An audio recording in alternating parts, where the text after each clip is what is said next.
أهلا بيكم في محتوى ببساطة الحكاية من أولها، وخلونا نفهم الموضوع ببساطة. النهاردة مش هنتكلم عن رسالة عادية، احنا هنتكلم عن وعد بلفور اللي عبارة عن رسالة من سطرين كانت كافية تغير مصير شعب كامل. سنة 1917 العالم كان في قلب الحرب العالمية الأولى. الدولة العثمانية كانت بتنهار، وبريطانيا كانت بتحاول تضمن نفوذها بعد الحرب.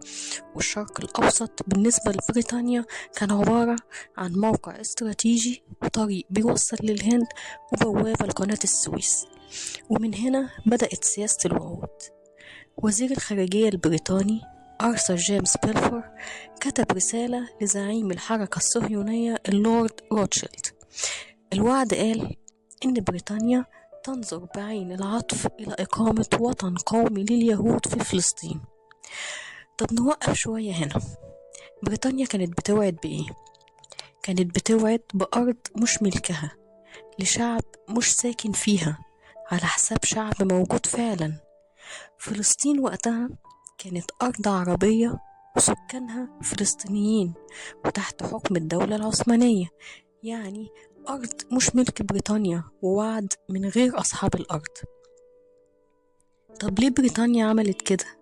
عملت كده عشان تكسب دعم الحركة الصهيونية ويبقى عندها دعم يهودي عالمي، وتضمن نفوذها في الشرق الأوسط، وتأمن مصالحها السياسية، وتأمن طريق الهند، وتزرع كيان موالي ليها، وتقدر إنها تنفذ سياسة فرق تسد عن طريق تفتيت المنطقة. وعد بلفور ما كانش بيعترف بأهل الأرض ولا بيستشيرهم ولا كان مهتم بحقوقهم أصلا. نيجي لنتائج وعد بلفور. بعد الحرب بريطانيا أخذت الانتداب على فلسطين، وبدأت تسهل الهجرة اليهودية، وسلحت العصابات وقمعت الفلسطينيين.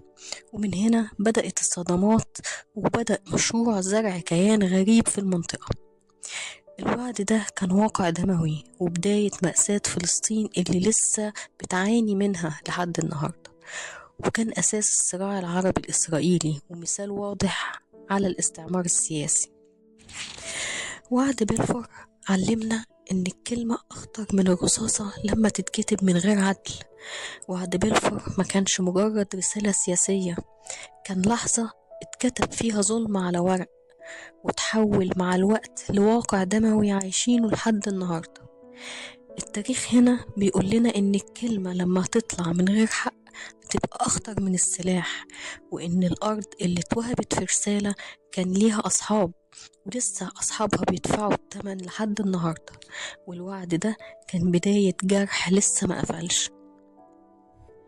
أتمنى يكون الفيديو عجبكم، وأتمنى تدعموني بلايك وفولو عشان يوصل لكم كل الفيديوهات الجاية إن شاء الله.